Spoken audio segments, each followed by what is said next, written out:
সবাইকে good morning. আজকে আবারও একটি নতুন দিন শুরু করছি তোমাদেরকে সঙ্গে নিয়ে। আশা করছি তোমরা সকলে খুব ভালো আছো আর আমরাও বেশ ভালো আছি। আজকে বারটা হচ্ছে রবিবার আর এখন ঘড়িতে বাজছে ওই 7:30টার মতো। তো ওই যেহেতু ছুটির দিন তাই একটু দেরি করে ঘুম থেকে উঠেছি। তো এদিকে ওরাও সবাই উঠে গেছে, কারণ বাবাইয়ের আজকে অ্যাবাকাসের ক্লাস রয়েছে। তো হাজব্যান্ড ওকে নিয়ে যাবে, তো সেই জন্যই আর কি ওরা দুজনেও ঘুম থেকে উঠে গেছে আর আমি ওদের একটু আগেই উঠেছিলাম। তো সেই জন্য এখন বিছানাটা যেহেতু ফাঁকা তাই ভাবছি আমার ঘরটা একবারে গুছিয়ে রেখে তারপরে অন্যান্য কাজগুলো করব। যেহেতু আজকে রান্নারও তো তাড়া নেই তাই ভাবছি ঘরের কাজগুলো সময় নিয়ে ভালো করে গুছিয়ে তারপরে হচ্ছে রান্না বান্নার কাজে হাত দেব। আর তাছাড়াও দিদিও যেহেতু সময় মতো কাজ করতে চলে আসবে তাই ভাবছি একবারে ঘরটা পরিষ্কার করে দিই। আর রান্নার বাসন তো আজকে আমাকেই ধুতে হবে, কারণ দিদি যখন কাজ করতে আসবে ততক্ষণে আমার রান্না কমপ্লিট হবে না। তো এই যে কালকে থেকে রাতের বাসন জমিয়ে রেখেছি, তো সেই বাসনগুলোই ধুয়ে দেবে।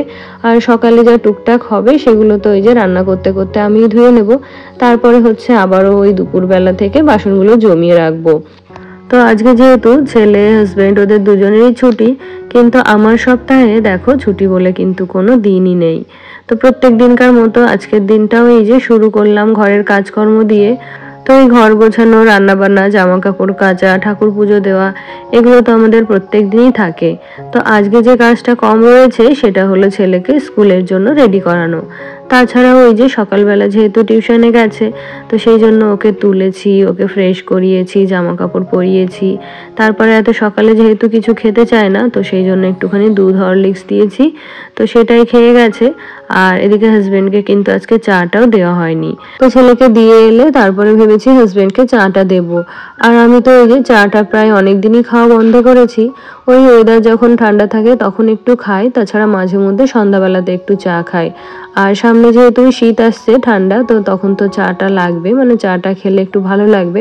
তাছাড়া এতদিন যেহেতু গরম ছিল তো সেই জন্য আর কি চাটা আমার খাওয়া হতো না, মানে ওই কাজ টাজ করে গিয়ে খেতে ইচ্ছে করতো না। তো দেখবে গরমের সময় সবসময় মন চায় একটু ঠান্ডা খাবার খাই, তো সেই জন্যই আর কি। তো এদিকে আমার বেডরুমটা খুব ভালো করে ক্লিন করে নিয়েছি, বলতে পারো ডিপ ক্লিনই করে নিয়েছি। আর এদিকে চলে এলাম স্টাডি রুমে। তো কালকে একটু বকা দিয়েছিলাম যে তোরা ঘরে খেলবি না বাইরে খেলবি, তো সেই জন্য এই বেডরুমটা এখনো ঠিকঠাক রয়েছে, না হলে এটার অবস্থাও অন্যান্য দিনের মতোই হতো। তো এই যে যতটুকু যা অগোছালো হয়েছিল সেটাই আর কি গুছিয়ে দিলাম। আর ওই যে তোমাদেরকে বলছিলাম না যে আমার একটা নর্মাল বেডশিটে আমি হচ্ছে কর্নার দিয়ে ইলাস্টিক লাগিয়ে নিয়েছি, তো এটাতেই হচ্ছে লাগিয়ে নিয়েছি। তো সেই জন্য ওরা লাফালাফি করলেও এই বেডশিটটা কিন্তু সরে যায় না, এরকমই থাকে। তো যেহেতু ওরা বাচ্চারা এই ঘরে খেলে তো সেই জন্য আর কি এই ইলাস্টিক দেওয়া বেডশিটটা এই ঘরে দিয়েছি। যদিও সাদা রঙের বেডশিটটা আমার দেওয়া উচিত হয়নি, তো এই যে এটা যেহেতু রেডি হয়েছে তাই আর কি এটা দিয়েছি। তো পরে এটাকে চেঞ্জ করে একটা অন্য ডার্ক কালারের বেডশিট দিয়ে দেব। তো এদিকে দেখো সোফাটাও ঝেড়ে নিচ্ছি। তো ওই যে সকালবেলার হচ্ছে বাসি ঘরটা ঝাড় দেওয়া হয়নি, তাই ভাবলাম যে এইগুলো আগে গুছিয়ে নিয়ে তারপরে হচ্ছে বাসি ঘরটা ঝাড় দেব। আর ওদিকে ব্যালকনিতেও কিছু জামা কাপড় মেলে দিয়েছি, তো ওই জায়গাটাও ভীষণ অগোছালো হয়ে রয়েছে। তো ওই ব্যালকনি থেকে শুকনো জামা কাপড়গুলো গুছিয়ে আবার জায়গা মতো তুলে রাখতে হবে। আর জানো তো এই রুমটার ওই জানলা দিয়ে যে গাছটা থেকে বেলপাতাগুলো নিতাম, সেই গাছটা তো আমাদের নয়, অন্য একজনদের। তো ওই বাড়িতে একজন বয়স্ক মহিলা মারা গেছেন, তো সেই জন্য ওই গাছটা থেকে বেলপাতা নিয়ে আর ঠাকুর পুজোতে দিচ্ছি না। তো এটা কি আমার করা ঠিক হয়েছে নাকি তোমরা জানিও, যেহেতু ওদের বাড়িতে অসুখ চলছে তো সেই জন্য ওই বাড়ির মানে গাছের বেলপাতা আমি দিচ্ছি না পুজোতে, কারণ এটা আমাকে কেউ বলেনি, আমার নিজের মনে হয়েছে তাই। তো এটা কি ঠিক নাকি ভুল তোমাদের যদি জানা থাকে প্লিজ আমাকে জানিও। তো তারপরে দেখো সমস্ত বাড়িটা সকালে উঠে সুন্দর করে গুছিয়ে নিয়েছি। আর এখন দেখো ফার্নিচারগুলো ডাস্টিং করে ঘরটা ঝাড় দিয়ে সবকিছু কমপ্লিট করে নিলাম। আর ওই সিঁড়িটা ঝাড় দিয়ে এখন নিচে যাব না, কারণ সিঁড়িটা ঝাড় দিতে গেলে অনেকটা দেরি হয়ে যাবে। আর ওই দিদি যেহেতু একটু পরে চলে আসবে তো একবারে হচ্ছে সিঁড়িটা মুছে দেবে। তো তারপরে দেখো এদিকে জলের বোতলগুলো ভরে রেখে এলাম। আর এই যে এখন ফ্রেশ হয়ে চলে যাব রান্না করতে। তো কি বলতো, অন্যান্য দিন এতক্ষণে যেহেতু আমার রান্না বান্না হয়ে যায়, তো এই জন্য রান্না বান্না কমপ্লিট করে জলের বোতলগুলোও ভরা হয়ে যায়। তো আজকে মোটামুটি সব কাজই করে নিয়েছি, শুধুমাত্র রান্নাটা বাদে। আর পুজোটাও এখন দেব না, দুপুরে যেহেতু রান্নার পরে স্নান হবে তো সেই জন্য আর কি তখন পুজোটা দেব। আর জানো তো এখন থেকে ভাবছি সকালবেলা উঠেই পুজোটা কমপ্লিট করে তারপরে হচ্ছে রান্নাবান্না শুরু করব। না হলে কি হয় বলো তো, ওই রান্নাবান্না কমপ্লিট করে নিজে খাওয়া দাওয়া করে বিশ্রাম করে উঠে স্নান সেরে পুজো দিতে গিয়ে কোনোদিনও হচ্ছে 12টার মধ্যে আমি পুজোটা কমপ্লিট করতে পারি না। তো সেই জন্য মনটাও খারাপ লাগে। আর এখন যেহেতু শীতের বেলা, তো একটু বেলা করে স্নান করলেও চুলটা ভেজা থাকবে। তো এখন থেকে ভাবছি সকালবেলা উঠে আগে ফ্রেশ হয়ে মানে স্নান করে পুজোটা দিয়ে তারপরে হচ্ছে রান্নাবান্না শুরু করব। কারণ যেহেতু এখন আমি রান্নার আগে অনেকটা সময় পাই, রান্নাটা দেরি করে বসাই, তো ওই সময়টা যদি আমি ঠাকুর ঘরের কাজটা সেরে নিই, তাহলে এই যে রান্না করে ছেলেকে স্কুলে পাঠিয়ে আমি খাওয়া দাওয়া করে নিজের জন্য বেশ খানিকটা সময় পাবো। তখন আর ওই স্নান করার তাড়াটাও থাকবে না, আর পুজো দেওয়ার তাড়াটাও থাকবে না।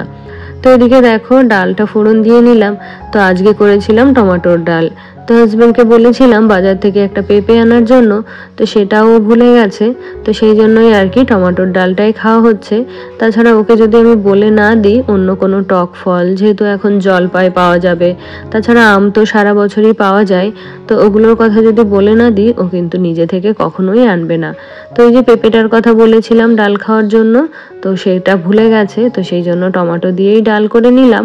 আর ওই যে আগের দিন কিছুটা লাউ শাক ভাজা করেছিলাম আর কিছুটা ছিল, তো সেইটা আজকে করে নেব। তো এদিকে দেখো ডালটা হয়ে গেছে, ভাতটা ওইদিকে ফ্যান ঝরাতে দিয়ে দিয়েছি, আর এখানে ওই যে লাউ শাকটা ভাজা করে নেব। তো আজকে জানো তো বেগুনটা নেই, তো সেই জন্য বেগুন ছাড়াই লাউ শাকটা ভাজা করব। আর হাজবেন্ড কিন্তু এইমাত্র ছেলেকে দিয়ে এলো, দিয়ে ওকে ওই যে 1 কাপ চা করে দিলাম। তো এখন চাটা খেয়ে ও যাবে হচ্ছে বাজারে। তো আমাকে বাজারটা এনে দিয়ে খাওয়া দাওয়া করে ওর আবার হচ্ছে গাড়ি সার্ভিসিং করার ডেট রয়েছে। তো গাড়ি বলতে বাইকটাই আজকে সার্ভিসিং করাতে নিয়ে যাবে। তো এই বাইকই বলো গাড়িই বলো, যেদিনই সার্ভিসিং করাতে যায় না কেন সেদিনই ওদের সারা দিনটাই নষ্ট হয়, মানে সারা দিনটাই ওখানে থাকতে হয়। তো সেই জন্য যেদিনই ওদের গাড়ি সার্ভিসিং করার ডেট থাকে সেদিন কিন্তু ওরা একদমই বাড়িতে থাকার সময় পায় না বা অন্যান্য কাজগুলো করারও সময় পায় না। তো এদিকে দেখো দিদি কাজ করে দিয়ে চলে গেছে, তো ডালটা হয়ে গেছিল, তো সেই জন্য প্রেসার কুকারটা দিয়ে দিয়েছিলাম। আর ওই যে ভাতের ফ্যানটাও ঝরানো হয়ে গেছিলো, তাই জন্য ওই যে অ্যালুমিনিয়ামের সসপ্যানটা ওটাও আর কি ধুতে দিতে পেরেছিলাম। তো এখন শুধুমাত্র রয়ে গেছে কড়াই, খুন্তি আর কড়াইয়ের ঢাকনাটা। আর এই যে দুটো পাত্র, এগুলো তো মাংস রান্না করে নামাবো আর একটা দিয়ে ঢাকবো, তো এই দুটো আমি হচ্ছে নিজেই ধুয়ে নেব। আর সেই সঙ্গে এই কড়াই, খুন্তি আর এই ঢাকনাটা আমাকেই ধুয়ে নিতে হবে।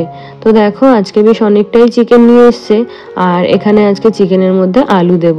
তো আমি সচরাচর কোনো মাংসের মধ্যেই আলু দিই না। তো যেহেতু বাজার থেকে ওই যে চন্দ্রমুখী আলু বলে ওটা এনেছে, তো ওই আলুটা খেতে আমার ভীষণ ভালো লাগে। আর আলুটা যেহেতু খুব তাড়াতাড়ি সেদ্ধ হয়ে যায়, তার জন্য একটু বড় বড় করে আর কি আলুটা কেটে নিয়েছি। আর ওই যে বললাম চিকেনটা একটু বেশি করে এনেছে, কারণ ওই চিকেন যদি 3 দিনই থাকে তাহলে ছেলে কিন্তু ওই 3 দিনই খাবে। তো মাছ যেদিনই রান্না করি না কেন খাওয়াতে গিয়ে ভীষণ বিরক্ত করে, তো সেই জন্যই আর কি একটু বেশি করেই চিকেন আনতে বলেছিলাম।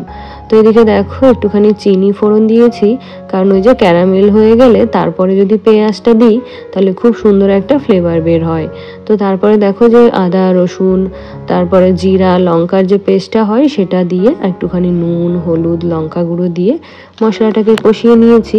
তো অন্যান্য দিন তো হাতে মেখেই মাংসটা রান্না করি, তো আজকে ভাবলাম অনেক দিন পরে এইভাবে মশলা কষে মাংসটাকে রান্না করি। আর হ্যাঁ, এর মধ্যে কিন্তু আমি সকালের খাওয়া দাওয়াও করে নিয়েছি, আর হাজবেন্ডও খেয়ে ওর কাজে চলে গেছে। তো এটা বলে দিলাম কারণ তোমরা আবার জিজ্ঞেস করবে যে আমি সকালের খাওয়া কখন খেলাম বা দুপুরের খাওয়া কখন খেলাম।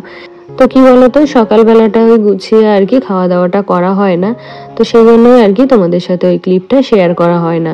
তো এদিকে দেখো মাংসটা কষে একটুখানি জল দিয়ে দিয়েছি, আর এদিকে ভেজে রাখা আলুগুলো ওর মধ্যে দিয়ে দিলাম। তো যতক্ষণে মাংসটা হবে ততক্ষণে হচ্ছে রান্নাঘরটা পরিষ্কার করে নেব। তো এখন যেহেতু মাংসে ঝোল দিয়েছি, তো এটাকে হাই ফ্লেমে 5 মিনিট মতো ফোটাবো, তারপরে এটাকে লো ফ্লেমে আরও 5 মিনিট মতো রাখবো। তারপরে হচ্ছে ওভেনটাকে বন্ধ করে এইভাবে কড়াইতে খেয়ে আর কি স্নানে চলে যাব। তো এদিকে দেখো দুধটাও চলে এসেছে, তো দুধটাও জাল করে নিয়েছি। আর জানো তো যেদিনই ওই স্টিলের হাঁড়িটায় আমি ভাত রান্না করি সেই দিনই ফ্যান পড়ে ওভেনটা একদম ভেসে যায়। তো অনেক দিন থেকেই ভাবছি একটা বড় দেখে অ্যালুমিনিয়ামের হাঁড়ি কিনবো, বা পেলে স্টিলের হাঁড়িই কিনবো। তো একটা বড় সাইজের হাঁড়ি আমাকে কিনতে হবে। তো এই যে চিকেনটা প্রায় হয়ে এসেছে, তো এটাকে বন্ধ করে রেখে এখন যাব স্নানে। তো এই যে স্নানটা সেরে নিয়েছি। তো এখন ঘড়িতে ওই 12টার মতো বাজছে আর এখন চলে যাব ঠাকুর ঘরে। তো তোমরা অনেকেই বলেছিলে যে দিদি ঠাকুর ঘরে যাওয়ার সময় মাথায় গামছা বা টাওয়াল দিয়ে যাবে না। তো সেই জন্যই আর কি একটু সময় নিয়ে চুলটাকে ভালো করে জল ঝরিয়ে নিয়ে আর কি চুলটা আঁচড়ে সিঁদুর পরে তারপরে ঠাকুর ঘরে চলে এলাম। তো কি হয় বলতো, টাওয়ালটা যদি মাথায় দিয়ে রাখি তাহলে এমনিতেই কিন্তু চুলটা খুব ভালোভাবে শুকিয়ে যায়। তো তারপরে দেখো ঠাকুর পুজো কমপ্লিট করে নিয়েছি। আর এখন এই যে কিছু জামা কাপড় ছিল, তো আমার স্নানের পরে যে জামা কাপড়গুলো হয়েছে তো সেগুলোই আর কি এখন মেশিনে দিয়ে কেচে নেব। তো এগুলোকে ওই যে বাইরে আর দেওয়া হবে না, কাঁচা হয়ে গেলে ব্যালকনি দিয়েই মেলে দেব। তো এখন হচ্ছে দুপুরের খাওয়া দাওয়াটা করব। তো আমার মোটামুটি সমস্ত কাজই শেষ। তো এখন হচ্ছে দুপুরের খাওয়া দাওয়াটা করতে হবে। তো এই যে তোমাদের সাথে সকাল থেকে দুপুর পর্যন্ত সংসারের সমস্ত কাজ যেভাবে ধাপে ধাপে করি সেটাই তোমাদের সাথে শেয়ার করলাম। তো ভিডিওটি তোমাদের কেমন লাগলো আমাকে জানিও। তোমাদের সাথে আমার আবারও দেখা হবে নেক্সট ভিডিওতে।